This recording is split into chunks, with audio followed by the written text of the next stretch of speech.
When the nation's top assassin becomes a police officer, both the underworld and law enforcement face a complete upheaval. On the street, he encounters a group of thugs harassing a woman in black stockings. The patrol officers hide in their car, too afraid to intervene. But as a former assassin, he shows no fear whatsoever. Facing the thugs' provocation, he strikes one's jaw without hesitation. Seeing this, the others rush forward in unison. Only screams echo from the alley. In the blink of an eye, he takes down all of them. The enraged leader immediately pulls out a weapon. However, the officer deliberately presses his body against the blade's tip. I've seen many cold-blooded killers, but their eyes don't look like yours. If you don't dare touch me, then you're dead. The thug, who only knew how to intimidate others, finally experiences true fear. He has never seen any police officer carry such terrifying killing intent. Who exactly are you? Who else could I be? I'm a cop who specializes in cleaning up trash like you.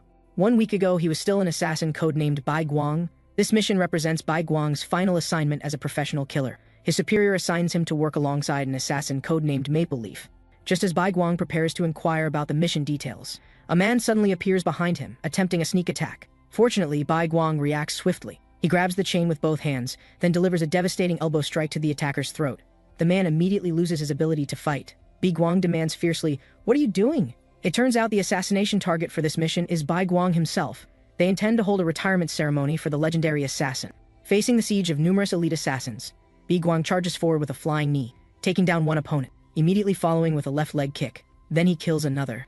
Though they are all assassins, Bai Guang's skills far exceed theirs. "If you want to take me on, is this garbage all you prepared?" Maple Leaf reluctantly draws his gun, telling Bai Guang, "These are all Mr. Buddha's orders. I can only follow commands." Bai Guang never expected Mr. Buddha to deceive him. Mr. Buddha clearly promised that after completing this final mission, he would grant Bai Guang his freedom. "You can go to hell to find that answer." Maple Leaf pulls the trigger, but Bai Guang's strong survival instinct drives him to lunge forward desperately. At this moment, a monk in the temple burns incense. In the incense burner sits a card with Guang written on it. The phone rings. The monk asks whether the mission has been completed.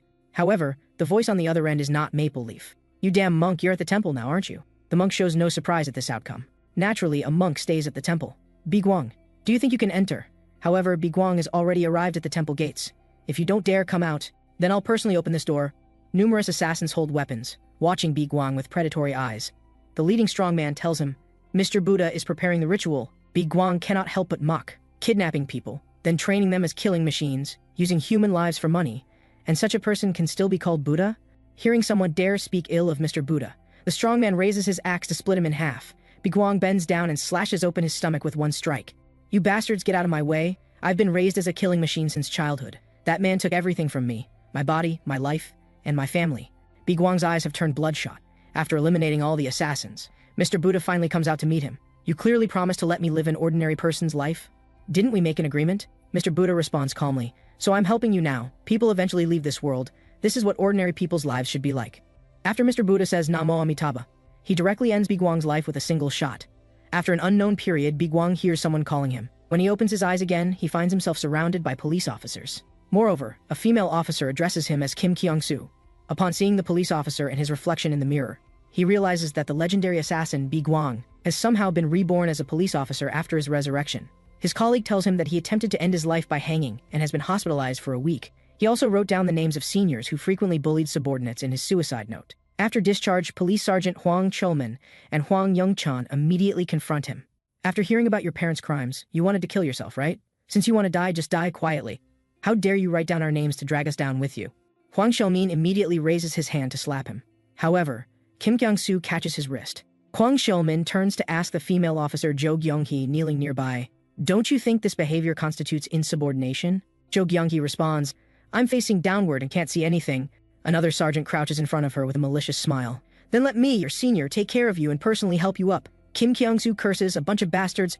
I didn't expect this place to be such a mess too." He then forcefully grips the man's wrist. The intense pain makes Huang Cholmin feel as if his bones are about to shatter. He yells at Kim Kyung-soo to let go immediately. However, Kim Kyung-soo extends 2 fingers. Then he presses them directly against Huang Cholmin's neck. Amid everyone's shocked expressions, the unconscious Huang Cholmin instantly collapses to the ground. Next, Kim Kyung-soo slowly raises his foot toward the other sergeant.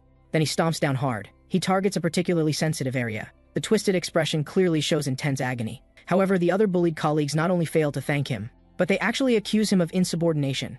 Bai Guang never expected that after being betrayed by his organization in his previous life, he would now face betrayal from his colleagues. Soon, a group reports to Police Chief Choi Jin-ha.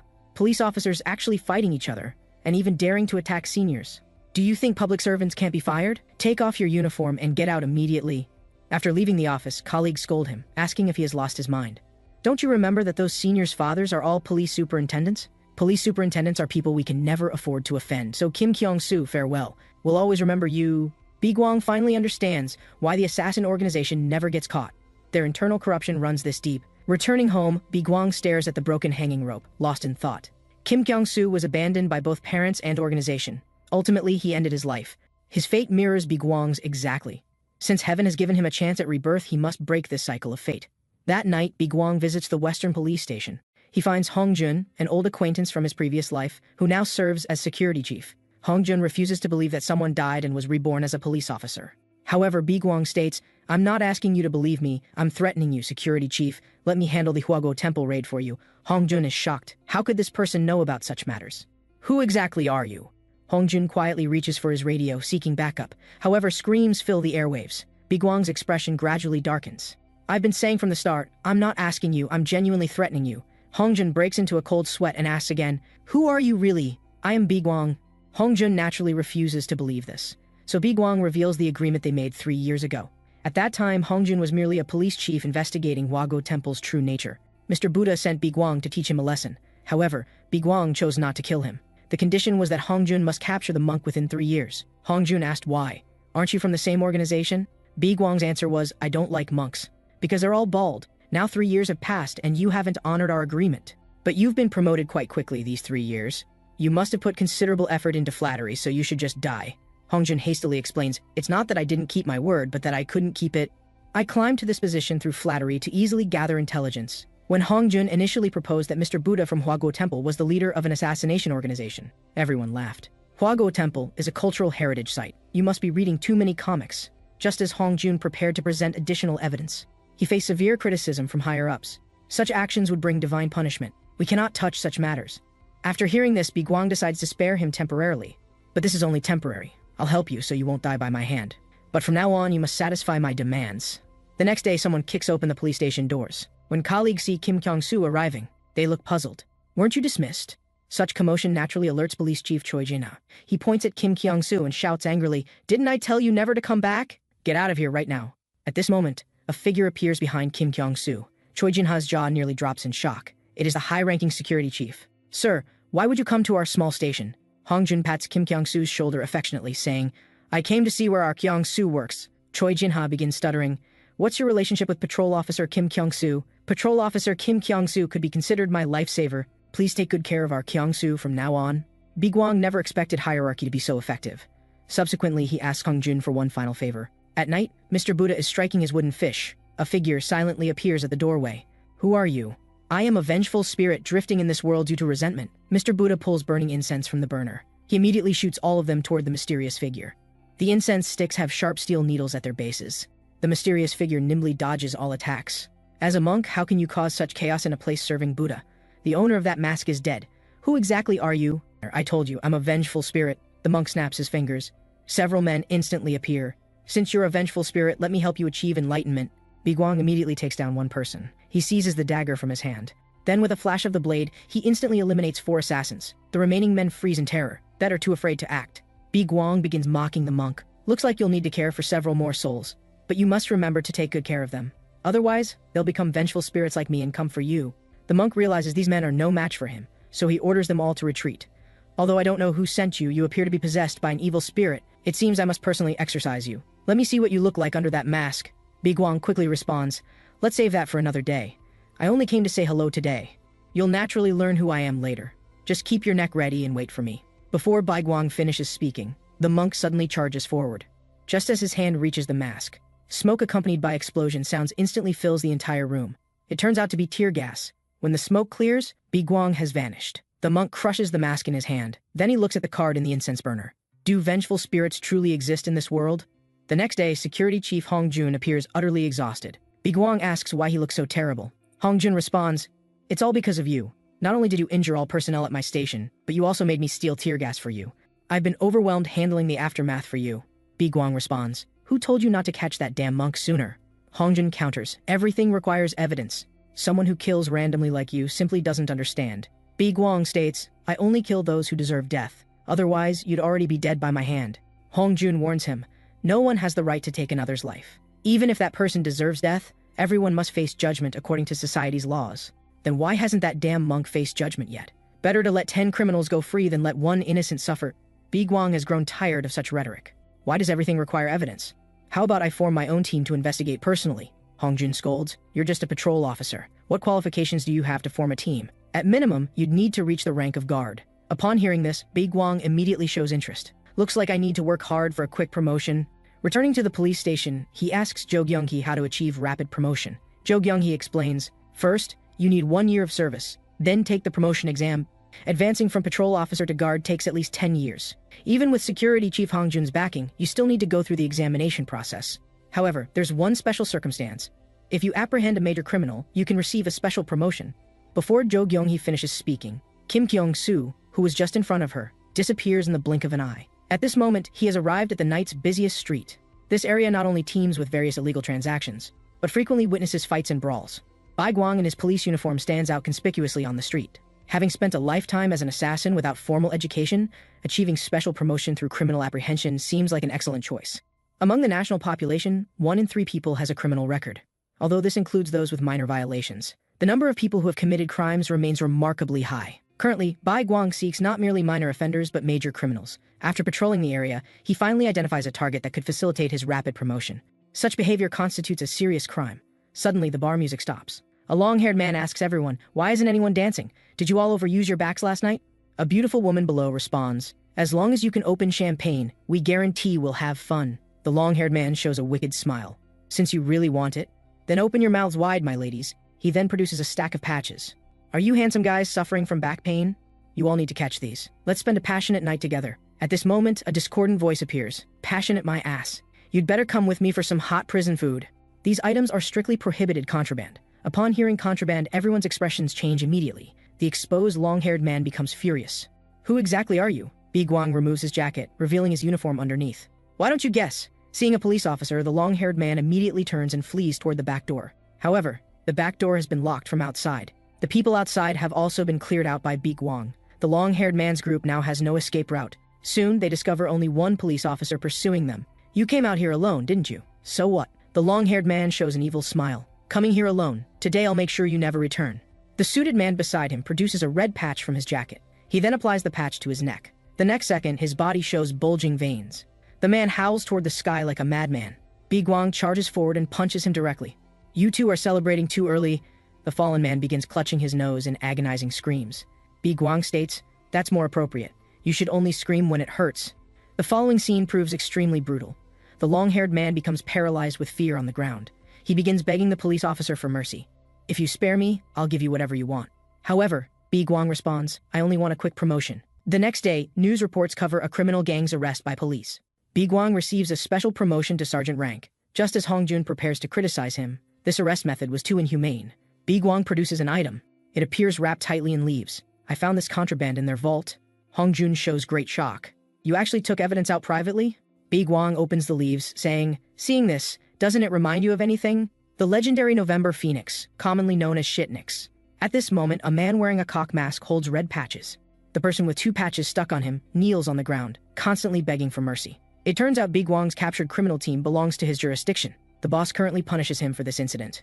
As the 3rd patch adheres to his body, the man's body immediately explodes. The woman before them is Phoenix, also one of the monk's assassins. Brother Yuguang left this world in December, and Brother Maple Leaf also received punishment. Phoenix remains extremely cautious now. She does not want Mr. Buddha to discipline her. Therefore, she will personally discipline this police officer. After Yuguang's promotion to sergeant, his 3 former colleagues all approach him, requesting that he include them in his next operation for special promotions. They hope Yuguang will bring them along during his next mission. However, Yuguang responds, why should I bring you? I'm sufficient alone. Yuguang begins appealing emotionally. Have you forgotten how well we treated you before? We faced punishment together and visited you in the hospital. At this time, someone says, we're mutually supportive colleagues. This statement triggers unpleasant memories for Yuguang. When Mr. Buddha designated him as the top assassin, other assassins showed considerable dissatisfaction. Someone like you who distinguishes between good and bad when killing. Why should you rank first among us? Phoenix showed even greater jealousy toward him. Who made our brother Yuguang as Mr. Buddha's favorite? Why don't you just die? Therefore, when someone mentions colleagues in front of Yuguang, His anger instantly rises. Colleagues mean shit. Get promoted first, then talk to me. You small fry, who are you calling colleague? Yuguang becomes angry and immediately challenges him to a one-on-one fight. Fortunately, the chief appears at this moment. He begins shouting at the three people, "You useless lot," slacking off again. Of course, except for our Kim Kyung-soo. Is our police station's lucky charm feeling unwell anywhere? He then begins shamelessly flattering him. Thanks to Bai Guang's major achievement, the chief will also receive a promotion. Meanwhile, the two seniors Bi Guang previously hospitalized have been discharged. Upon learning that Kim Kyung-soo not only has the security chief as backing but also received a special promotion, they become extremely angry. We must find someone to bring this kid down. At this moment, a seductive voice appears behind them. Officers, may I ask for directions? She deliberately bends over, revealing some enticing curves. This causes the already lustful sergeant's blood to boil. They immediately approach, asking where the beautiful woman wants to go. Coincidentally, she seeks the Ilsan police station where they work. However, the woman then asks whether they know Kim Kyung-soo. He picked up something belonging to me. If I can't retrieve it, I'm finished. The two sergeants break into a sweat, initially thinking she might be his girlfriend. We almost refuse to help her. To express gratitude, the woman offers them pastries to taste. Soon after, an uninvited guest appears at the police station. The two sergeants from earlier now lie unconscious on the ground. The woman points at Bi Guang, excitedly shouting, "Finally found you, my dear officer!" She claims to have lost a sycamore leaf containing blue sycamore flowers. As Yuguang prepares to check the evidence list, the woman states, "No need to search, because it's in that officer brother's hands." Everyone looks at Kim Kyung-soo with confusion. Bi Guang curses silently. This bitch's personality hasn't changed at all. He attempts to notify Security Chief Hongjun for support, but he discovers interference blocking communication waves. The surveillance cameras also emit constant static sounds. This woman's madness stems from childhood trauma. At that time, Mr. Buddha captured many children, having Bi Guang assess their usefulness. Among them was November Phoenix. Mr. Buddha asked him, "Do any of these children show potential?" Bi Guang responded, "Not very useful." Mr. Buddha then snapped his fingers. "Let them all achieve enlightenment." This outcome completely surprised Bi Guang. He quickly added, "With some training, they could definitely help us later." However, Mr. Buddha patted him, saying ominously, "I've told you before, compassion is not a good thing." Subsequently, all those children received lethal poison. Phoenix showed intense survival instincts. She swore she would work hard to help Mr. Buddha. Mr. Buddha joked, "Little girl, if you want to be useful, perhaps waiting until your next reincarnation might be faster." Despite Phoenix's struggles, she could not escape drinking the poison. However, during the final cleanup, someone discovered this little girl was still alive. Thus, she successfully recovered her life. But her subsequent existence resembled hell. Mr. Buddha made her consume large quantities of drugs daily to build her body's drug resistance. After growing up, Mr. Buddha called her the November Phoenix. Phoenix showed absolute loyalty to Mr. Buddha. Her greatest wish was to prove useful. She has now become a drug-addicted, incurable madwoman. Seeing the police officer remain silent, Phoenix's mental state gradually spirals out of control. Bi Guang considers how to deal with her. With so many people here, it's difficult to take action against her. He then devises a plan, falsely claiming the item is at his home. He will lead her away, then find an opportunity to kill her. Just as Bai Guang prepares to take her home, Phoenix immediately exposes his lie. "Brother, how could you keep contraband at home? Do you think I'd believe what you say?" She then produces a stack of patches from her bag. She throws them at Bi Guang. The three colleagues behind him unfortunately get hit. The next second, their faces show bulging veins. They immediately lose consciousness. Meanwhile, two people wearing cock masks drug the others. Phoenix threatens him, "Just hand over the contraband, and I'll spare their lives." Suddenly, Bi Guang's hand swiftly moves forward. Although Phoenix dodges the attack in time, her clothes is worn. Bi Guang's actual target was the wave interference device on her body. Now the signal returns to normal. He immediately calls Hongjun requesting support. Phoenix complains, "Brother, what's wrong with you? Why are you tearing people's clothes?" Bi Guang grips his baton, showing a wicked smile. "After taking a few more hits, you'll understand. I'll make you remember past events." This makes the already psychologically twisted Phoenix even more excited. This brother speaks so rudely, tearing people's clothes and threatening to hit women. "Do you have such tendencies?" Bi Guang strikes her without hesitation. Phoenix bends to avoid the attack, immediately following with a flying knee aimed at her face. She quickly distances herself from her opponent. Her forehead immediately feels sharp pain. Her opponent has drawn first blood. Phoenix's face instantly becomes ferocious. "This damn cop doesn't want to live. You're still the same. Damn ugly when angry." Phoenix licks the blood on her hand. "You don't seem like an ordinary police officer. Are you from Special Forces?" She then produces a red patch. "I don't care about your background, because you're about to meet your maker." With the patch's enhancement, Phoenix's strength and speed double. However, she immediately receives a solid hit from the baton. "Do you think one patch is really enough? Haven't you learned your lesson from getting beaten? You need at least 10 patches to fight me." Phoenix was beaten so badly she held her head in her hands. But she did not dare fight back. "You little punk dare treat me this way? You're exactly the same as before. Always relying on drugs, never thinking about training your body." Phoenix feels somewhat confused. "Who are you, bastard, pretending to know me?" Bi Guang suddenly crouches down, striking her beautiful legs with the baton. Phoenix gets completely knocked over. Bi Guang immediately pins her beneath him. "About who I am. Take a few more beatings to familiarize yourself, then you'll understand. Although drugs have ruined your brain, facing death should help you recognize who I am. Just obediently die for me. However, at this moment, an accident occurs. Under Bai Guang's forceful action, the solid baton automatically retracts. Phoenix seizes the opportunity to push him off her. Bi Guang curses silently. Why is this baton's quality so poor? They give police such cheap equipment? How am I supposed to fight like this? Phoenix becomes furious and launches another attack. Bi Guang hastily blocks with his arms. However, his both hands feel numb. He then notices Phoenix's forehead patches change to an unfamiliar style. Meanwhile, his own hands begin showing bulging veins. Just touching her clothes briefly caused this. Fortunately, Phoenix's condition isn't great either. What kind of monster are you? Why do you remind me of that dead guy? A nearby cockmask wearer states, police reinforcements will arrive soon. We should leave quickly. Bi Guang also waves urgently. You should leave quickly. We'll meet again anyway, because police alone cannot possibly catch her. Anyone who touches her will immediately die. Phoenix never expected this police officer to be so mysterious. She can only choose temporary retreat. Her body trembles uncontrollably from fear. Why does that police officer carry traces of brother Bi Guang? When Hongjun arrives, he questions why Bi Guang failed to apprehend her. The next second, a baton flies over. You still have the nerve to ask me? If not for this cheap equipment, I would have caught them long ago. Now my arm is completely useless. This situation completely exceeds Bai Guang's expectations. Fortunately, Phoenix fled out of fear. Just touching her clothes can spread the virus. Has she enhanced the previous drug's effects? Or is this a new drug? She's become a walking contraband. I initially thought I could easily eliminate her. He then asks Hongjun for a favor. That evening, Bi Guang returns to his home. Two cockmask wearers have already set an ambush. With the explosion sound, smoke instantly fills the entire room. Inhaling this contraband causes hallucinations, but Phoenix ordered increased dosage. Better to kill you directly. However, Bi Guang had previously borrowed equipment from Hongjun. He specifically requested no cheap stuff. The more expensive, the better. He had already anticipated Phoenix wouldn't spare him, though he didn't expect her to be scared enough to only send subordinates. What a coward. This time, let you taste what expensive equipment feels like. Both cockmask wearers freeze like statues. One attempts to say, don't be afraid, this thing clearly looks fake. The next second, Bi Guang gives them a full barrage. Both cockmask wearers get shot into submission. Expensive equipment truly has excellent quality. Hongjun arrives at the scene and finds the two men's condition unbearable to witness. Although these are rubber bullets, how many did you fire? Are you sure they're still alive?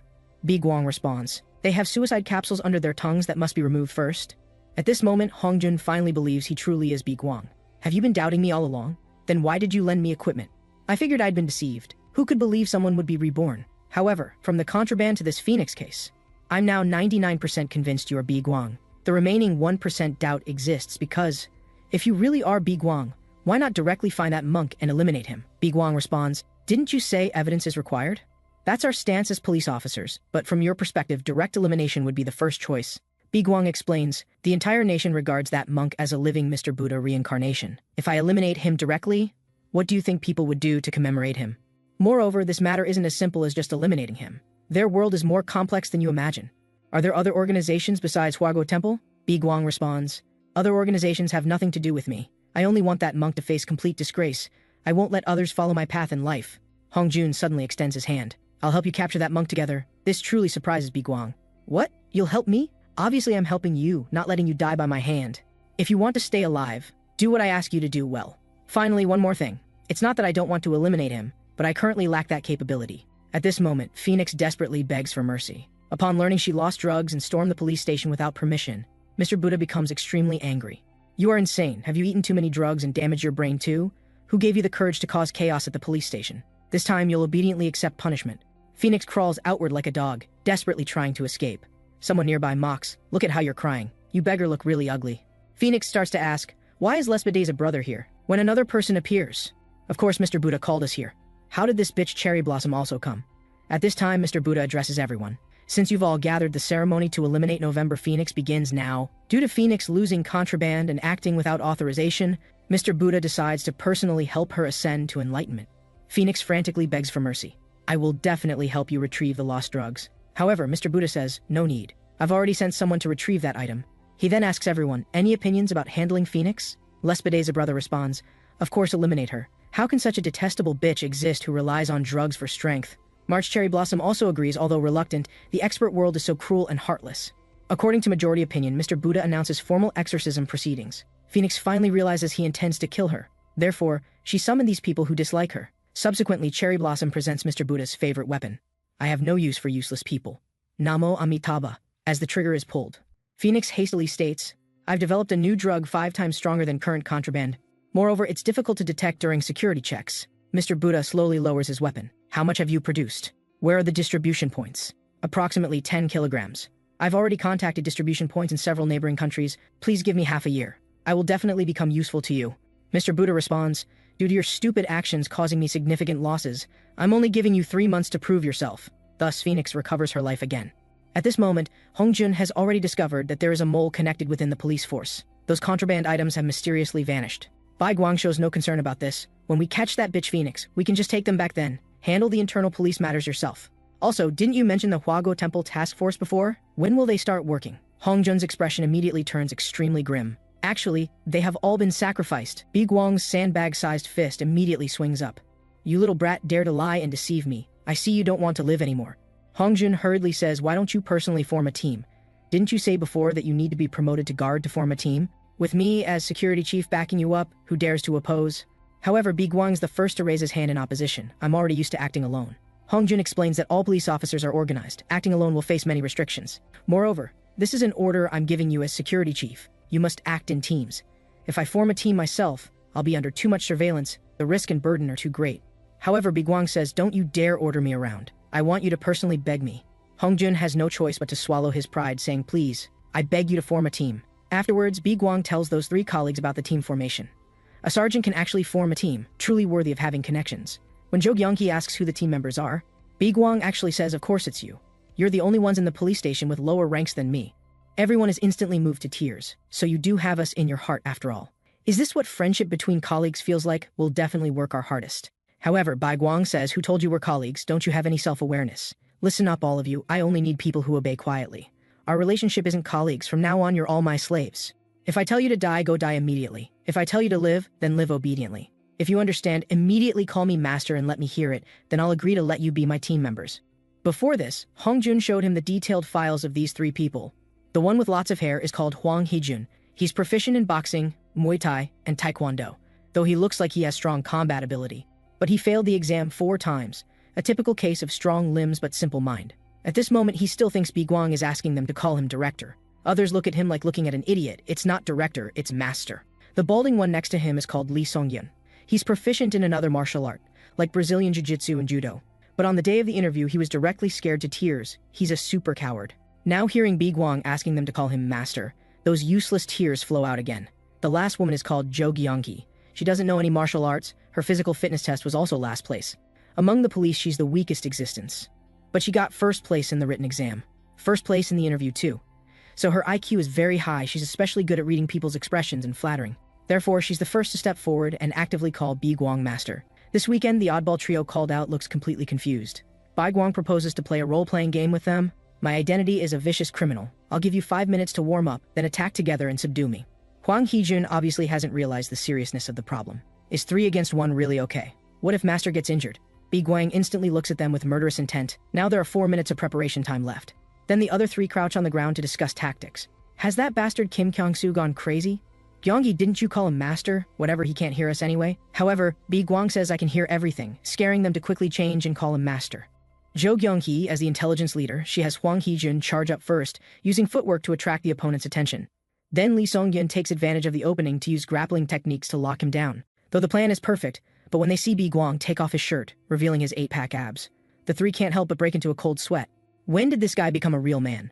Jo Gyongki directs Huang Hejun to act according to the original plan.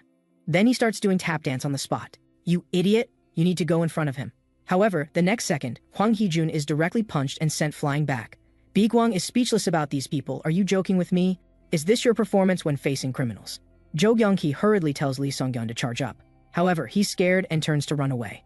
Bai Guang quickly catches up. He actually left his back to the criminal. You idiot, do you even know how to be a police officer? Seeing the 2 with the best physical fitness both dealt with, Jo Gyonghi, this weakling with 0 combat power, can't make any waves. So she sensibly kneels on the ground, begging master to spare her life. Surely you won't even hit a woman. Bi Guang slowly lifts her chin. Are women not police officers too? These weaklings are even more speechless than he imagined. Today we'll train 3 times like this. If you don't want to get beaten, fight desperately to pounce on me and subdue me. Afterwards, Hongjun advises Bi Guang not to train too harshly. Ordinary people can't withstand your punches. But Bi Guang says, are the people we're catching ordinary people? Also, why hasn't your interrogation produced any results yet? Hongjun says they refuse to talk no matter what. There's nothing I can do. It's all because I chose to trust you police officers. From now on, I'll conduct the interrogation myself. Hongjun hurriedly reminds him that torture is not allowed. However, Biguang is confident I have a better method. Biguang disguises himself as his former appearance. When he enters the interrogation room, he immediately calls out these two people's names. This shocks them greatly. Who exactly are you? Long time no see, everyone. I'm Biguang. Now tell me everything you know. The two naturally don't believe it. Lord Biguang died long ago. However, Biguang points at one of them and says, I've seen you, kid. The scar on your body was stepped on by high heels, right? Back then, you secretly took the drugs behind Phoenix's back and got severely punished when discovered. Their suspicions are instantly dispelled. But didn't Lord Biguang die? Biguang says this is a top secret mission. He had me fake my death, then infiltrate the police internally. I heard that bitch Phoenix lost the drugs and even broke into the police station. In the end, she returned with no results. What exactly is that bitch doing now? I've already turned off the recorder. Feel free to speak out. Based on Lord Mr. Buddha's personality, Phoenix caused this incident. He'll definitely have me kill her. The two immediately tell everything they know. Mr. Buddha won't blame Lord Phoenix, because she's currently making new illegal drugs. Hongjun didn't expect this guy to be so crazy. It's actually 5 times stronger than the previous illegal drugs. Biguang says they plan to circulate to the market within half a year. I got the address of the underground nightclub run by Phoenix's executives. Also, the location of the criminals distributing these illegal drugs. As for Phoenix's residence, probably only her executives know. So what we need to do first now is go arrest those executives. Phoenix, who just escaped with her life from Mr. Buddha's hands, is still in a state of shock. When the executives hear that the goods must be sold within 3 months, they all think such a short time is too rushed. Moreover, you still have 2 subordinates captured by the police. Let's negotiate with Mr. Buddha for more time. Being so hasty will easily cause accidents. Phoenix sternly says, if Mr. Buddha blames us, can you take responsibility? At this time, someone says, if something goes wrong, I'll naturally take responsibility. You're a bit too shocked right now. What exactly happened when I wasn't around? Phoenix clearly states I said 3 months. Then it's 3 months. Choi Jung-mal, you contact the distributors, move up the schedule, attack or you prepare the drugs as soon as possible. As for this person called Sang Pi, his role is to provide comfort when Phoenix is exhausted.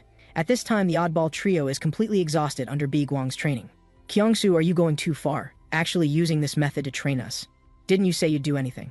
Jo Kyung-hee says, we joined your team to catch criminals, not to fight with you. Since you want to catch criminals so badly, then follow me. Then Biguang brings them to a remote warehouse. After entering, the oddball trio is stunned on the spot. Because the people in front of them are criminals selling illegal drugs. Why are you all looking at me? Aren't there criminals right in front of you? Hurry up and arrest them, my police officers. Seeing real criminals, the oddball trio immediately chickens out. However, Biguang has an evil smile. I wish you a pleasant time. Then he locks everyone in the warehouse. The criminals, hearing their police, immediately order their subordinates to eliminate them all.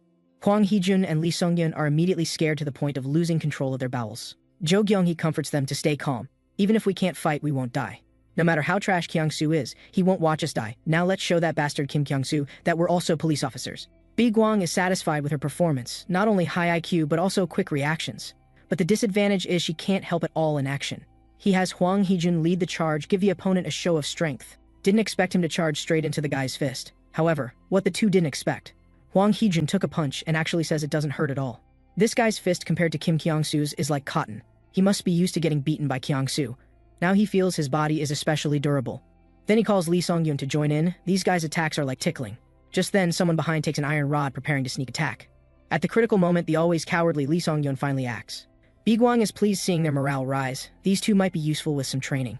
What gives him the biggest headache now is Jo Kyung-hee.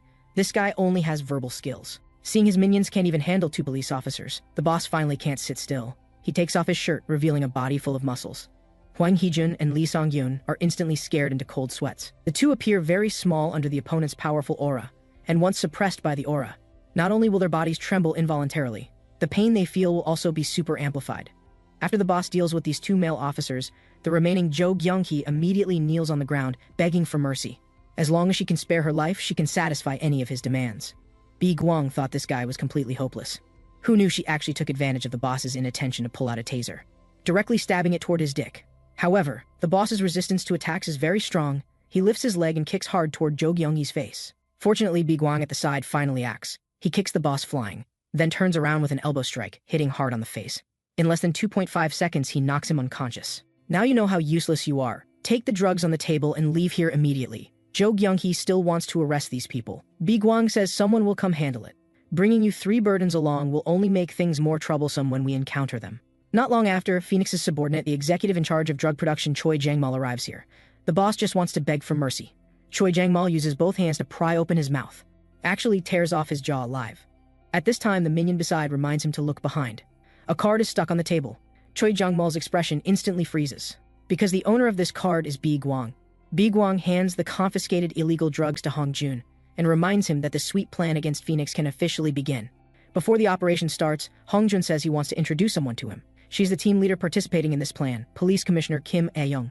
When Kim Ah-young hears that the man in front of him is just a sergeant, she immediately scolds him for daring to sit so brazenly in the security chief's office, having no sense of hierarchy.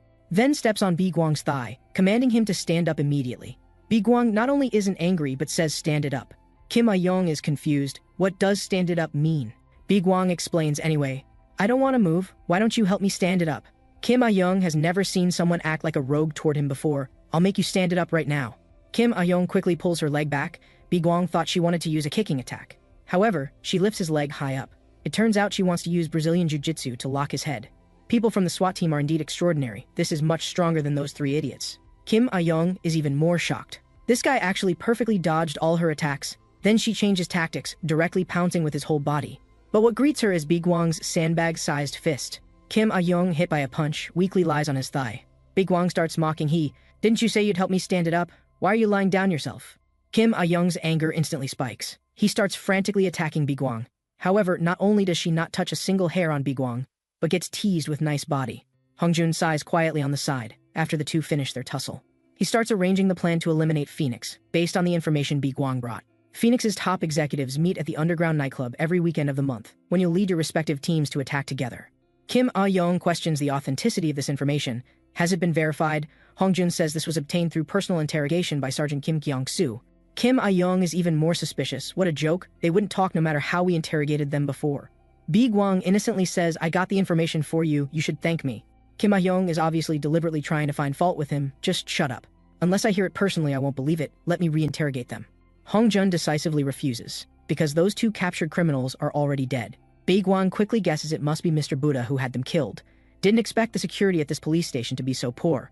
But Kim Ah-young doesn't know the situation. She asks Hong Jun how they died. However, Hong Jun not only doesn't answer, but tells Kim Ah-young to leave first. He has something to discuss with Kim Kyung-soo privately. This makes Kim Ah-young even more displeased. Before leaving, she threatens Bi Guang. My specialty is sniping. Next time, I'll bring a gun to fight you again. Then Hong Jun hands something to Bi Guang. This was found in that interrogation room after Phoenix's subordinates died. At the same time, Phoenix is trembling all over while looking at the card in his hand. It's the one Bi Guang left after confiscating the illegal drugs.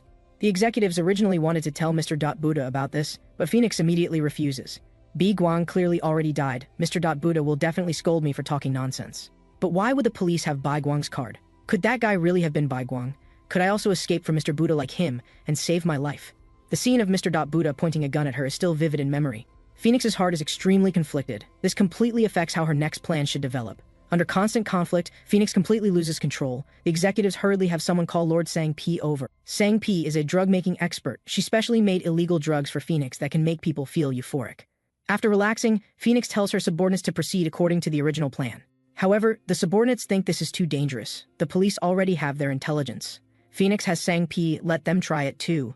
This is freshly made new drugs. After the two inhale it into their bodies, they instantly feel all worries and troubles disappear. It's like everything they do will go smoothly. Then let's continue according to the original plan.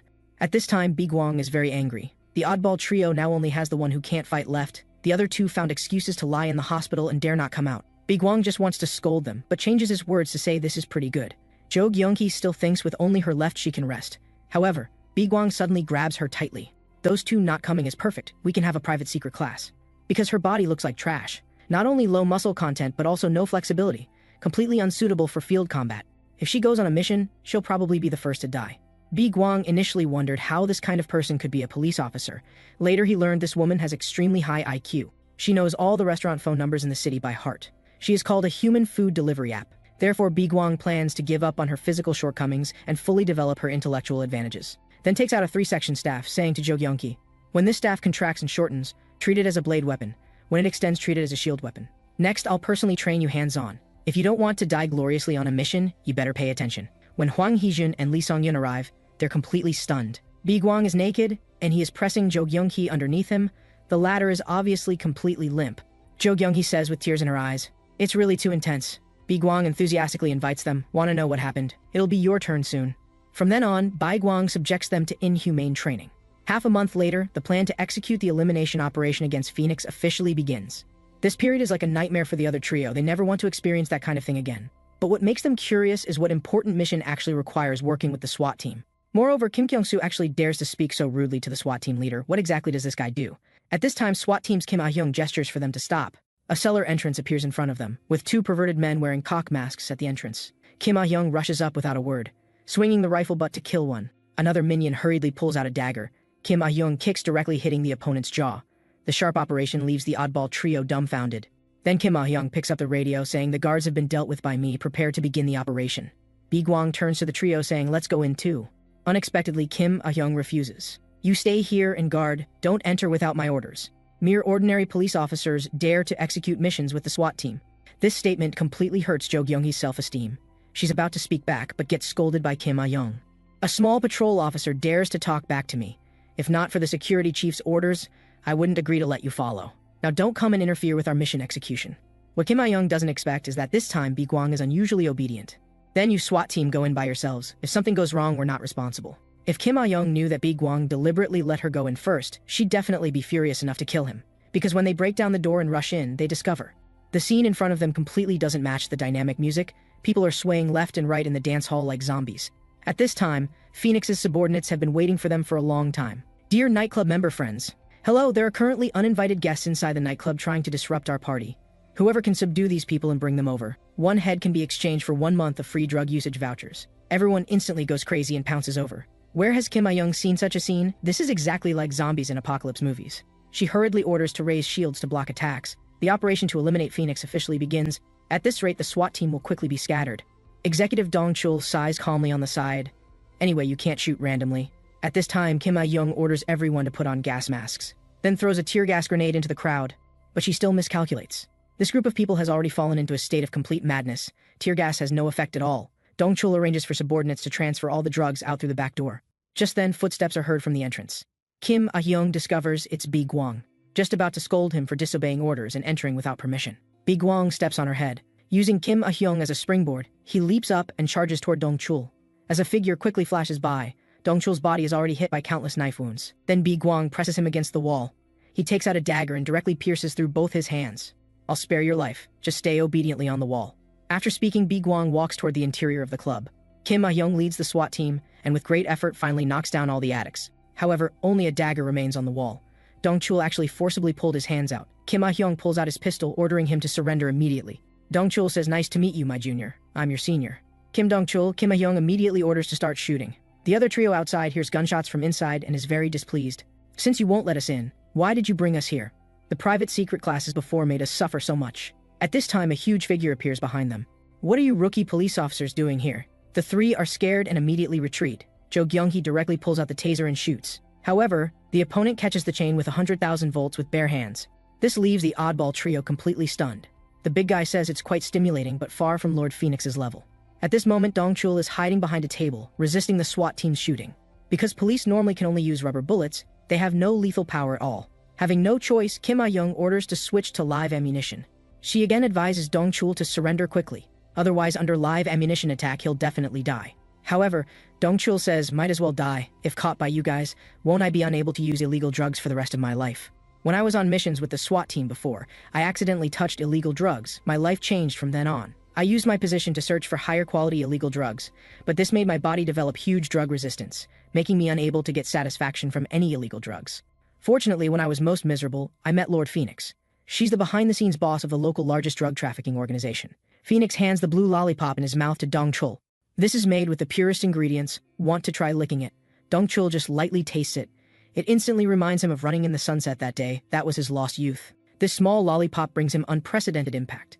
Phoenix says, as long as you work with me from now on, you can get lots of these things. But only one per day. Eating more will cause problems. Now Dong Chul sees he's about to die, so he takes out 5 lollipops at once. Thinking that he won't be able to eat these in the future is sadder than death. Dong Chul, who overdosed on illegal drugs, completely loses his mind. He wants to drag the SWAT team down with him as burial companions. On the other side, Yuguang has already arrived at the interior of the club. Several minions are easily dealt with by him. Sang-Pi in the room has long heard Lord Phoenix mention this police officer. She originally wanted to find Yuguang first, didn't expect the opponent to deliver himself. However, one sentence from Yuguang makes her feel a trace of fear. First generation Phoenix, did you receive the card I sent you? Sang-pi is shocked. Who exactly are you? Bai Guang has heard this sentence countless times, but he's not tired of it at all. Next, I'll also make you recall past flavors. Bai Guang deliberately keeps her in suspense. You're so good at reading expressions, you should be able to guess who I am. Sang-pi says seductively, I'm very interested in you. Why don't we sit down and have some tea and chat? However, Sang-pi's little tricks naturally can't escape Bai Guang's eyes. When she takes out a patch from her chest about to stick it on her body, Bai Guang mercilessly smashes down on her face. You drug dealers all have one thing in common: pretending to talk while secretly sticking enhancement patches. Wasting time sticking this garbage is worse than directly attacking a few more times. Bai Guang's whip kick directly breaks Sang-pi's arm. At this time, her mouth makes a crunching sound. Turns out she bit through a pill hidden in her mouth beforehand. However, Bai Guang already knows her methods inside and out. Doesn't it feel uncomfortable keeping it in your mouth all day? Bai Guang just picks the pill out of her mouth. Sang-pi directly jumps up, using both legs to lock his arm, but without the patch's enhancement. This little strength is nothing to Bai Guang. He heavily smashes Sang-pi on the ground. Hurry up and tell me where Phoenix is hiding. Your subordinates are about to die, yet he still won't come out. This kind of coward isn't worth your desperate protection. Suddenly, someone throws something at Bai Guang's back. Looking back, it's actually 3 children who took drugs. One girl even shouts bad guy at Bai Guang. Sang-pi says, you came too late. I said as long as you hear intense commotion, you should run over quickly. That little girl takes a knife and stabs toward Bai Guang. Bai Guang hits the back of her head, knocking her unconscious. The other 2 children also charge with knives. Bai Guang also knocks them unconscious. Sang-pi uses this time to stick on the enhancement patch. Now let's see what you can do. These children remind Bai Guang of his dark childhood. He asks with a gloomy expression, Phoenix ordered you to do all this. Sang-pi says provocatively, so what? This makes Bai Guang immediately murderous, then don't expect to live. At this moment, the oddball trio is being chased by the big guy and running for their lives. Zhou Gyongqi curses while running. Bai Guang's secret class is completely useless. It turns out what Bai Guang taught them in class is very simple. When using blunt weapons to attack, aim for the chest, throat, or crotch. When using sharp weapons, choose places with many blood vessels. As long as you attack these parts first, ordinary people will immediately be taken down. But the big guy in front of them isn't ordinary. The trio's fatal attacks actually make him feel very comfortable. So they run into the underground club, preparing to request help from the SWAT team. However, the people lying on the ground like zombies shock them greatly. What exactly happened to these people? Moreover, except for Kim Ah-hyung, the entire SWAT team is dead. The big guy says approvingly, worthy of Dong-chul, solved it so quickly. But soon he discovers Dong-chul sitting in the corner motionless, obviously also dead. It turns out a few minutes ago, Zhou Gyongqi ordered to use live ammunition, though Dong-chul was hit by several bullets. But due to consuming large amounts of illegal drugs, he felt no pain at all, and his strength and speed also became extraordinary. The SWAT team was instantly caught off guard. Dong-chul broke through the defense and reached Kim Ah-hyung. Just as he was about to pull the trigger, Kim Ah-hyung quickly bent down and kicked him flying. Then she picked up a submachine gun and gave Dong-chul a burst of bullets. Getting hit by so many bullets, he's definitely dead on the spot. Kim Ah-hyung hurriedly had someone check on his colleague's condition. Unfortunately, that colleague had completely stopped breathing. At this time, Dong-chul, who should be dead, stands up again. He thrown a smoke grenade into the crowd. The scene instantly became filled with smoke. A SWAT member just wanted to shout, there's someone ahead. The next second, he got a headshot. For a moment, everyone fell into panic, all shouting, where did the shot come from? Dong-chul mocked them for panicking just because a colleague died. Your equipment is so good, but skills are worse. As your senior, let me give you a good lesson. Just the training fee has to be paid with your lives. In this blurry smoke, every gunshot meant hearing a colleague fall. Kim Ah-hyung felt the fear of death for the first time. At this time, a strange figure appeared before her eyes. Vaguely, a gun was already aimed at her. Kim Ah-hyung thought she would die this time. When the smoke cleared, she finds Dong-chul was already dead. Kim Ah-hyung, who escaped with her life, doesn't feel any relief. This feeling of being the only one alive is worse than death. She truly experiences what fear and despair mean. Can't do anything except moan. When Bai Guang uses a dagger to carve countless beautiful wounds on Sang-pi's body, she finally knows who this man in front of her really is. That year was the first time Sang-pi saw Bai Guang. Mr. Buddha asked her how this youth in front of her looked. He's the newly promoted Bai Guang this time. Sang-pi's answer was full of disdain. At first glance, he seems more formidable than the first-generation Lord Bai Guang, but there's a feeling that he doesn't know how to wrap things up. Mr. Buddha said, I think your brain has been fried by contraband. You only see the surface. He's not incapable of finishing things, but rather he's enjoying all of this. When he first came here, the first generation Bai Guang killed all the orphans who lived with him. Now come and feel this carefully. Don't the countless wounds he carved out with his dagger look beautiful? Just like the leaves of a willow tree. No one is more suited to be Bai Guang than him. Although everyone now knows that Bai Guang has been dealt with by Mr. Buddha, but he's absolutely certain that this police officer before him is Lord Bai Guang. This kind of technique can only be done by him. Bai Guang stomps hard on Sang-pi's face. You just need to tell me where Phoenix is hiding, and I can let you die without any pain. But Sang-pi would rather be cut to pieces than reveal it. It turns out that when Sang-pi stepped down from the first-generation Phoenix's position, Mr. Buddha had the newly promoted Phoenix kill her. But the new generation Phoenix didn't kill her. However, Sang-Pi instead poisoned Phoenix's wine glass. Phoenix, who had always been psychologically fragile, wanted to know why this happened. I spared your life. Why did you want to kill me? Don't you like me? Sang-Pi answered, I could never like you. This sentence completely shattered Phoenix. Why does everyone hate me so much? Once because of my cowardice, they all wanted to kill me. So I worked hard to become stronger and successfully rose to power. Now they hate me again because I use contraband, but you shouldn't hate me, because we do the same things. How about I drink this, and from now on you'll have to like me forever. Then Phoenix actually drank that poisoned wine right in front of her. Although blood began flowing from all 7 orifices, her eyes were filled with anticipation, anticipating that Sang-Pi could truly like her. Sang-Pi realized she was just like her, both pitiful people trying to survive and desperately wanting to live, looking at Phoenix crying like a child in his arms. She felt love for the first time. How could I push the first person I ever loved toward death? Yuguang doesn't expect there to be such feelings between them. He decisively slashes the throat with one cut, giving her a quick death. The remaining information would have to be obtained from others. At this moment, Sang-Pi uses her last breath to say she will definitely come here. The children's affairs are all my ideas, so I beg you not to kill Lord Phoenix. Just as she says, Phoenix is racing toward this place at full speed. Yuguang's response is that it depends on her performance. Just when the muscular man was about to tear apart the weird trio, fortunately Yuguang appeared in time to save them. He didn't expect that the SWAT team couldn't even handle one severely injured person. It seems he really overestimated them. At this moment, the muscular man takes advantage of his inattention, swinging his fist over. The sound of breaking bones instantly echoes throughout the room. Yuguang says teasingly it must hurt quite a bit. Then he looks toward the other 3. You go bring those kids along. After I deal with this guy, we'll wrap up the operation immediately. However, the muscular man picks up 2 hostages from the ground, using them as human shields. Shoot, if you will. Yuguang pulls the trigger without hesitation. The bullet precisely passes through the narrow gap and strikes the burly man's shoulder. Yuguang advises him to calm down, saying he doesn't want his life yet. Since all your accomplices are dead, you must stay alive to provide me with information. The burly man completely loses his mind after hearing this and lunges at Yuguang recklessly. Yuguang fires several shots at his legs, making him unable to move. He then tells Zhou Gyongqi to report to headquarters that the mission is complete. He thought this operation would be easy to handle, but it caused such heavy casualties to the SWAT team. His expectations for Kim Ah-young were quite high. No matter what, she should be stronger than the other 3, yet she turned out to be completely useless. At this moment, Zhou Gyongqi actually turns around and asks him to help tie up the burly man because they can't hold him down. Yuguang is completely speechless. You guys shouldn't be police officers. Suddenly, a motorcycle speeds in. Yuguang instantly steps back to avoid the collision. He then raises his gun and starts aiming. The motorcycle turns around and performs a dragon tail maneuver. Yuguang is directly knocked flying by the rear wheel. When the rider removes the helmet, it's that crazy woman, the 2nd generation Phoenix. Phoenix tells the burly man to bring everyone and follow her, explaining she came late because she was finding an escape route. When she hears that everyone except him is dead, Phoenix looks completely incredulous. Yuguang stands up and adds that there's no need to doubt. You heard correctly. They are all dead. Phoenix angrily reaches into her chest. She pulls out 4 blue contraband drug pills. She swears she will definitely kill him. Yuguang provokes her mockingly, saying, "Oh, I'm so scared." When Yuguang was young, due to his rebellious nature, he often received punishment from Mr. Buddha. And Phoenix, who always lacked love, would come over to care for and comfort him, hoping to gain Yuguang's favor through this opportunity. Because although Yuguang was disobedient, his abilities were among the top of all assassins. So Mr. Buddha decided that from then on, Yuguang would rate other people's performance. Phoenix says flatteringly that she really envies Big Brother, not only promoted to month status but also got his own name. My name is Yuguang. Phoenix thought it was so cool. When will I also have my own name? But I heard that the relationships between months aren't very good if I can become a month someday. Can we still continue to be this close? You must promise me. At this moment, Phoenix throws the blue pills in her hand. The moment they touch her fingers, they immediately explode, producing blue smoke. Not only can it block vision like a smoke bomb, it also makes people who inhale it sluggish.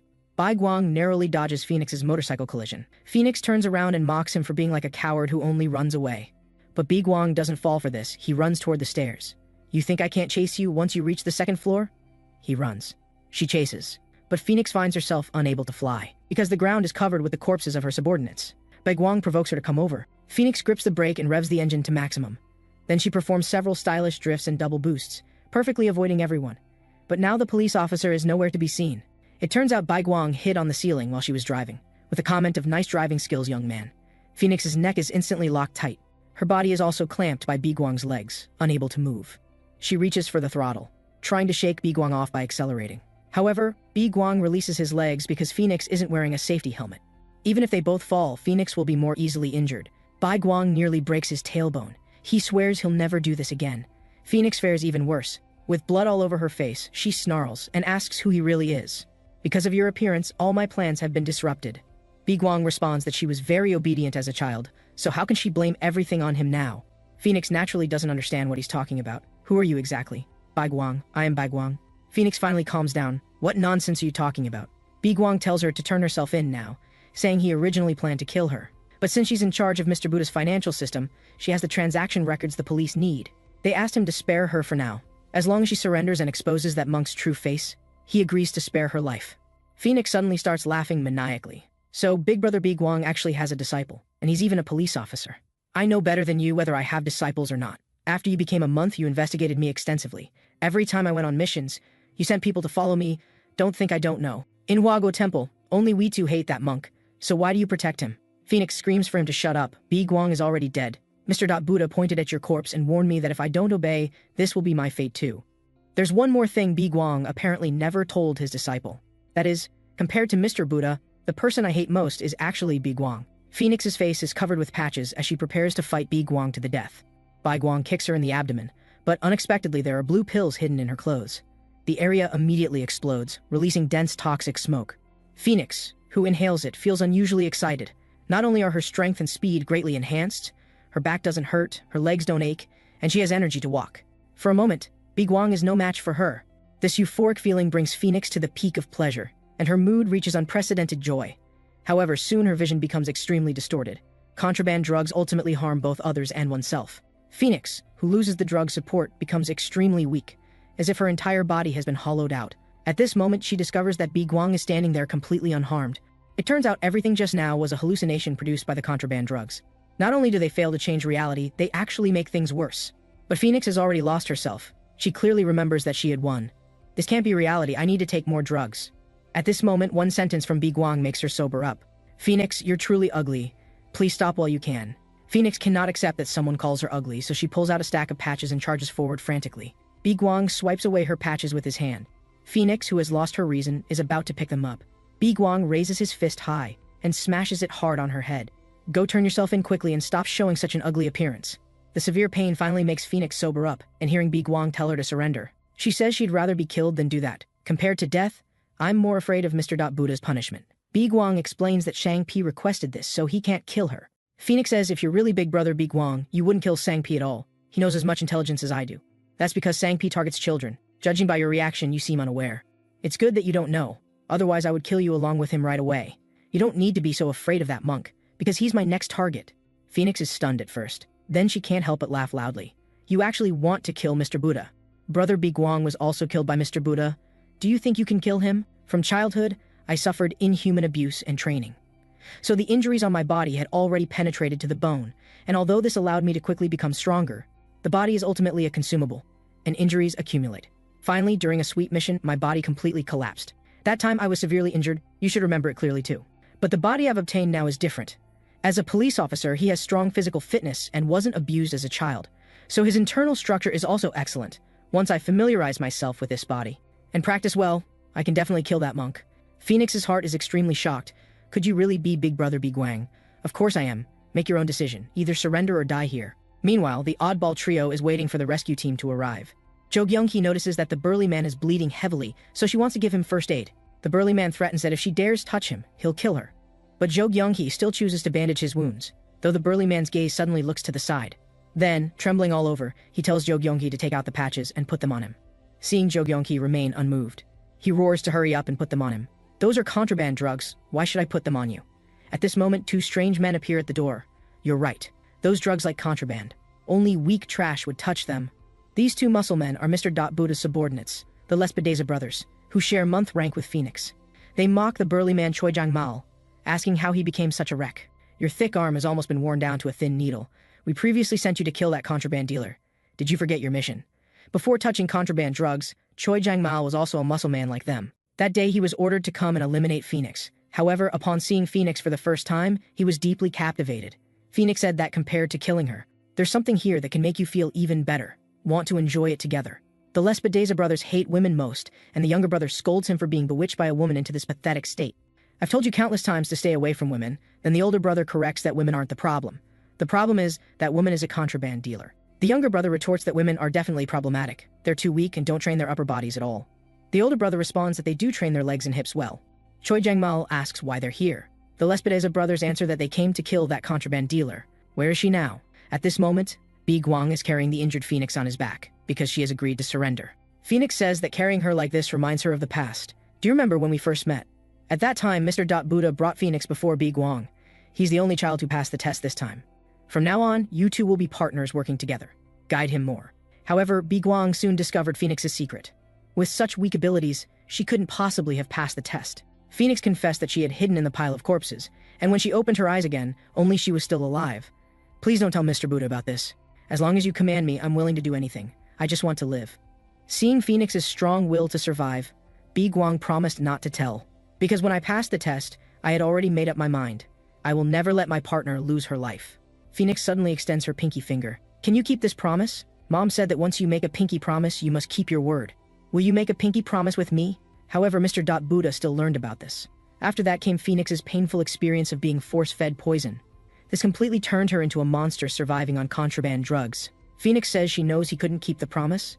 In that place, how could you take care of me and survive at the same time? The person I should hate most is clearly him, but somehow I started to hate you instead. At this moment, Yuguang says she seems to have misunderstood. He said he wouldn't let his partner die. He has never broken this promise. Don't you still know why you didn't die that day? On the other side, the Lespedeza brothers are lecturing Choi Jang-mal. Didn't expect you to become so weak. Jo Gyeong-hee quickly shouts to stop them.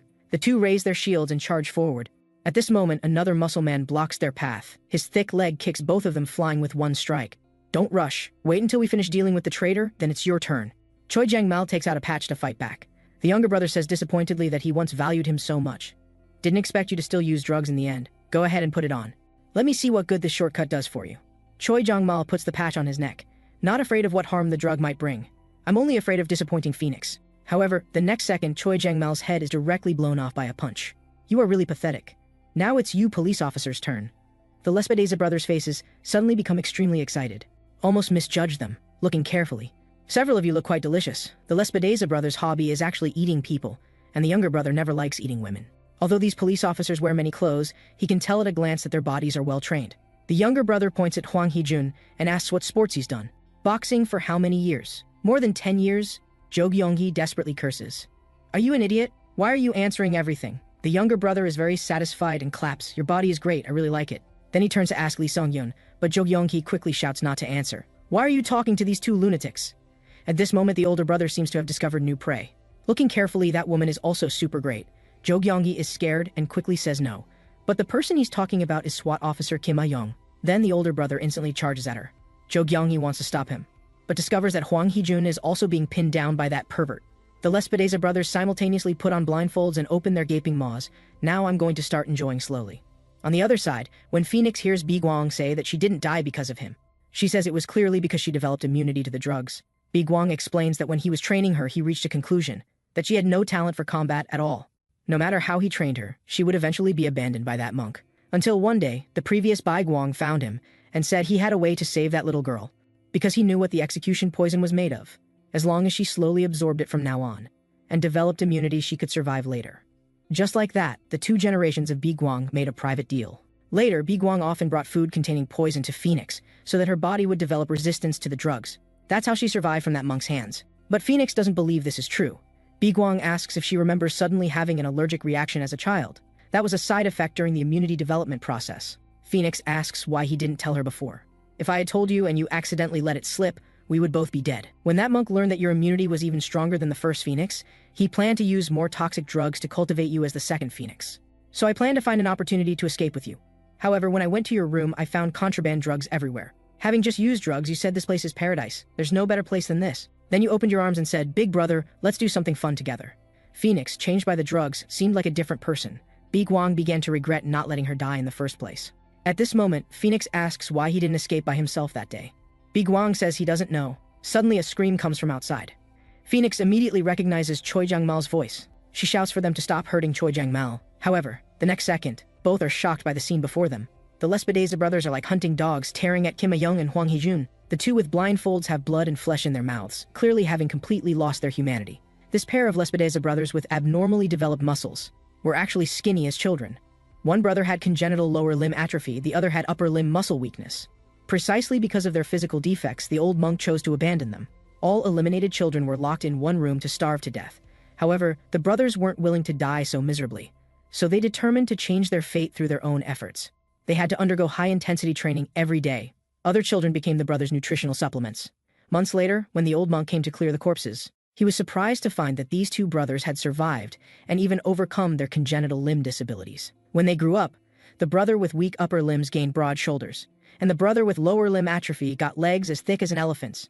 At this moment, Yuguang has already carried Phoenix outside, when she sees her subordinate Choi Jung-mal lying in a pool of blood. Phoenix immediately becomes extremely angry. Black Lespedeza says, "You finally came out. What I hate most is people like you who become strong through drugs. Your physical condition is terrible, but Yuguang is already dead, and soon you'll be killed by us too." Now only January Pine Crane, March Cherry Blossom, and August Empty Mountain remain. Facing these two brothers, Yuguang also has a huge headache. 1-month level elite is already very troublesome, and it happens to be these two. Fortunately, Jo Kyung-hee has already requested support, which can arrive within 10 minutes. Yuguang puts Phoenix down. Holding them off for 10 minutes should be more than enough. Suddenly, his vision starts to become distorted. It turns out that while carrying Phoenix, her blood seeped through his skin, causing the drug to react. Yuguang didn't want to carry her originally, but Phoenix kept making a fuss, saying that if he didn't carry her, she wouldn't leave. At this moment, Black Lespedeza pounces like a fierce black bear, wanting to crush Yuguang's head with his thick arms. Yuguang knows he can't compete with his upper body strength, so he tries to bring him down by attacking his lower body. However, this causes no substantial damage to Black Lespedeza. "With just that little strength, you think you can knock me down?" Yuguang mocks that his body has indeed become stronger, but his movements are as slow as a turtle. This makes Black Lespedeza somewhat puzzled. "Do you know me? Who are you exactly?" Under the drug's influence, Yuguang's strength is gradually fading. He tells Jo Kyung-hee to retreat with the team members first, then instructs Phoenix to leave with these police officers. But Lespedeza blocks the door. No one is leaving today. Yuguang launches the first attack. "I must quickly eliminate you." Black Lespedeza swings his thick arms to meet the attack. Yuguang easily dodges and then prepares to strike his abdomen. Unexpectedly, Black Lespedeza turns around in time and launches an elbow strike with his left hand. The wind, created by his muscle cutting through the air, scratches Yuguang's cheek. Phoenix realizes that at this rate, Big Brother Yuguang will definitely be caught. From childhood to now, she has always been dragging him down. This time, she can't burden Big Brother anymore. Phoenix takes out a bottle of medicine from her chest. "This is the last time in my life I'll use contraband drugs." Yuguang's movements become increasingly slow. Black Lespedeza says, "It's such a shame about this good body. Contaminated by drugs, I can't even eat it. I'll leave you a complete corpse this time." At the critical moment, Phoenix rushes forward to block the attack. "Sorry, Big Brother, I might not be able to surrender anymore. This time let me protect Big Brother." The previous Phoenix's refined drugs were divided into 2 levels. The current Phoenix upgraded them and created a drug called Light based on the original formula. These things not only bring intense pleasure when applied, but also greatly improve physical abilities. However, the side effects after the drug wears off also increase with the level. The most powerful effect is Guang. Even Song Pi would be on the verge of death after using it. But there's one level with an even stronger effect than Light, which even the old monk doesn't know about. One day, Phoenix concentrated and refined Light for a long time, finally obtaining a bottle of concentrate. Phoenix named it Phoenix Tears, planning to drink it at the most important moment. Although separated by a tempered glass bottle, Phoenix can clearly feel that as long as she drinks this, when she wakes up again, this place will become hell on earth. Black Lespedeza angrily says to let go of your dirty hands. However, he's struck in the kidney by Phoenix's punch. The powerful force makes Black Lespedeza feel incredible. At this moment, he notices his hands are contaminated with contraband drugs. Black Lespedeza, who has always hated drugs, completely loses control. "You filthy beggar, how dare you leave this dirty stuff on my clean body?"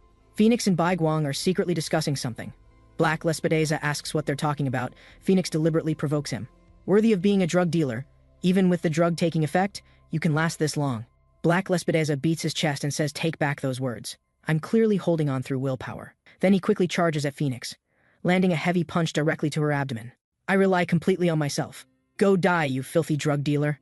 Phoenix keeps her head down, continuously chewing something. Suddenly, she spits out a mouthful of blood. The blood instantly blinds Black Lespedeza. Phoenix seizes the opportunity to counterattack. She locks Black Lespedeza's neck tightly with her legs. Both fall to the ground. Then Phoenix shouts to Jo Kyung-hee to hurry up, take your people and leave this place. Although they're somewhat puzzled why this person is suddenly helping them, the most important thing right now is to take the wounded and children away. However, the older Lespedeza blocks the door. "Didn't I say no one can leave?" With the oddball trio's abilities, they're naturally no match for him. At this moment, Jo Kyung-hee suddenly notices several drug patches on the ground. A bold plan immediately forms in his mind. No matter how Black Lespedeza struggles, he can't escape Phoenix's restraint. He can only seek help from his big brother. Lespedeza says, "Hold on a bit longer. I'll kill these cops first. Jogyongki takes this opportunity to pick up the patches and stick one on his face. Even Lespedeza is speechless. A cop actually using contraband drugs. Suddenly, Jogyongki's figure flashes past. With a slap sound, a patch sticks firmly to Lespedeza's thigh. This makes him instantly explode with rage, frantically clawing at the patch, trying to remove it from his body. The oddball trio seizes the opportunity to carry the children and Yuguang outside. Yuguang gradually loses consciousness. He uses his last strength to look back. He vaguely feels like Phoenix is saying goodbye to him. Under constant struggling, Black Lespedeza finally pries open Phoenix's legs. His thick arms push apart her thighs and smash backward violently. On the other side, Lespedeza finally tears the patch off his leg.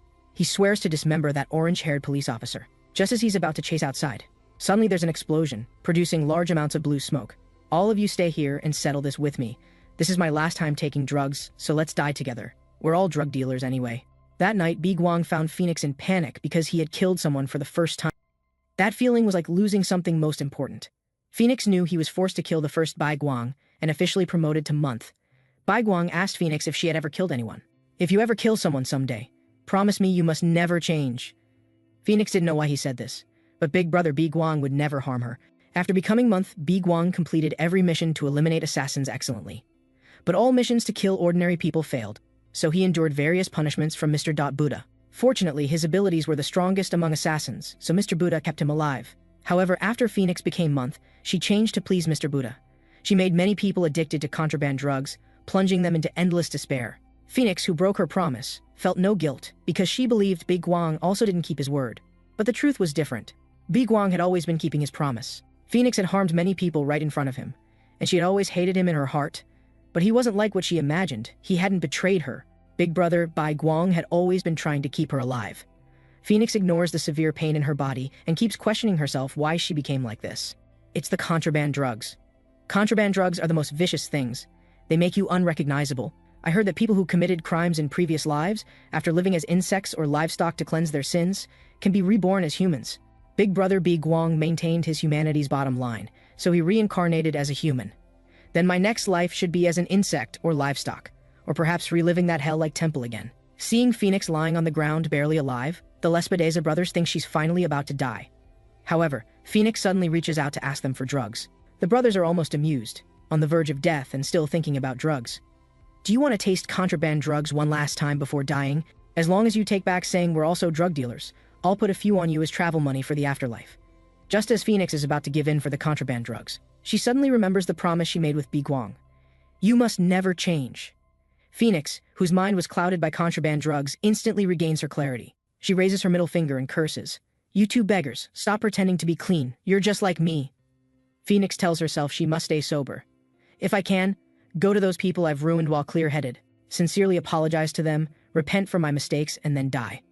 Although I can't reincarnate like Big Brother Yuguang, whether as an insect or livestock, even if I can't be reborn into this world, please don't let me be born in that place again. Phoenix finally finds liberation.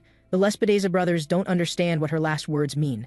Considering they all work under Mr. Buddha, they cover Phoenix's corpse with drug patches. This funeral is perfect for a drug dealer. Finally, they add a fire. Although Phoenix can't rise from the ashes, she at least dies appropriately. The Lespedeza brothers turn and leave. Farewell, druggy bitch. Yuguang bolts upright from the hospital bed. He had a very long nightmare. At this moment, a red-bellied gray sparrow outside the window catches his attention. This reminds him of this operation's codename, Phoenix on the sycamore tree. Phoenix has officially fallen. At this moment, Mr. Buddha is looking at the card symbolizing Phoenix in his hand. Then he suddenly crushes it. Through the orchid walkie-talkie, he tells May Orchid Grass, January to October, have them all come. I want to hold a Dharma assembly. Those who attend are February Plum Bird, March Cherry Blossom, April Black Lespedeza, May Orchid Grass, June month Peony, July month Red Lespedeza, September Chrysanthemum, October month Red Maple, January Pine Crane, and August Empty Mountain don't come. However, August Empty Mountain was sent by Mr. Buddha to clean up Phoenix's traces. January Pine Crane simply became disobedient. Cherry Blossom asks if gathering everyone today is to reselect November and December. Mr. Buddha takes out a scroll. I called you here today to have one of you assassinate Security Inspector Hong Jun. Chrysanthemum says killing one police officer requires us months. Having those children you're training go would be more than enough. Orchid Grass also agrees completely. He's just an old police official, not those true religion people. Mr. Buddha explains that he previously sent Yuguang to assassinate Hong Jun, but when he returned, he was covered in wounds, and he said that Kop's skills were quite remarkable. The Lespedeza brothers don't believe it at all. Yuguang must be playing some trick. To avoid killing that police officer, he actually hurt his own body. I don't trust Yuguang either, but we must be cautious about everything.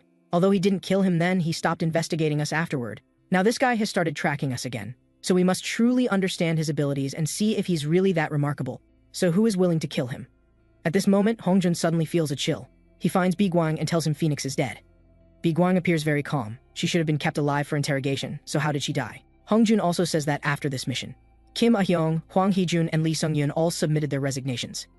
This operation caused them severe psychological trauma, but I rejected them all. The important matters are all settled. We must first go somewhere together now, to attend the funeral of the SWAT officers who died in this mission. Yuguang suddenly remembers something. He says that before that he also needs to go somewhere. Before losing consciousness, Phoenix quietly told him a few words. This was the coordinates of a location. When Yuguang arrives, he finds nothing. Just then, that gray sparrow appears again. It stands on a rock and keeps chirping, as if reminding Yuguang there's something underneath. At this moment, Orchid Grass asks Mr. Buddha if killing a cop now is appropriate. Because of Phoenix's case, all sectors of society are paying attention to the police. Mr. Buddha says this is even better. People are only interested temporarily anyway. Might as well create some explosive news and make them forget everything together. Orchid Grass doesn't understand why he must be killed. Is this police officer really that dangerous? Mr. Buddha says that previously someone wearing Yuguang's mask came to Huago Temple. His abilities were quite remarkable. I almost thought he was Yuguang. Initially, I suspected Yuguang avoided our surveillance and trained a police disciple. But he spent most of his time at Huago Temple during his lifetime and was a closely monitored subject. So I suspect Hongjun specifically trained a team to sweep Huago Temple. Orchid Grass also agrees with the second theory. But if Hongjun's abilities are truly that formidable, even Yuguang was left bloodied, then sending just one month-level assassin might not be enough. Mr. Buddha says it's completely sufficient. At that time, Yuguang was severely injured in that mission, but he wasn't at full strength. At this moment, Yuguang is angry with Security Inspector Hongjun, because he actually made him read the eulogy at the memorial service. Hongjun says he has no choice. Kim Ah-young is resigning, so you have to do it. No matter what, I'm still your superior. How can you be so rude to me? Yuguang says of course he can. Thinking about how he injured himself to save him and lied to deceive the old monk makes his whole body ache. Yuguang reads the eulogy Hongjun wrote, feeling his regret and sadness, and his deep sorrow for his colleagues' deaths. But what he feels is anger and displeasure. After he finishes reading, the police commissioner calls him over. So your officer Kim Kyung-soo. The first case discovering contraband drugs in the nightclub was also your work. You'll definitely become an excellent police officer in the future. However, the next second he changes his tone toward Security Inspector Hongjun. You should have at least reported this operation to me first. But since the mission was successful, I should feel happy about it. Or should I consider this mission a failure because so many young people lost their lives? I wonder what Officer Kim Kyung-soo thinks about this. Yuguang's attention is on what's under his hat. Is this person also bald? At this moment, crying from nearby interrupts them.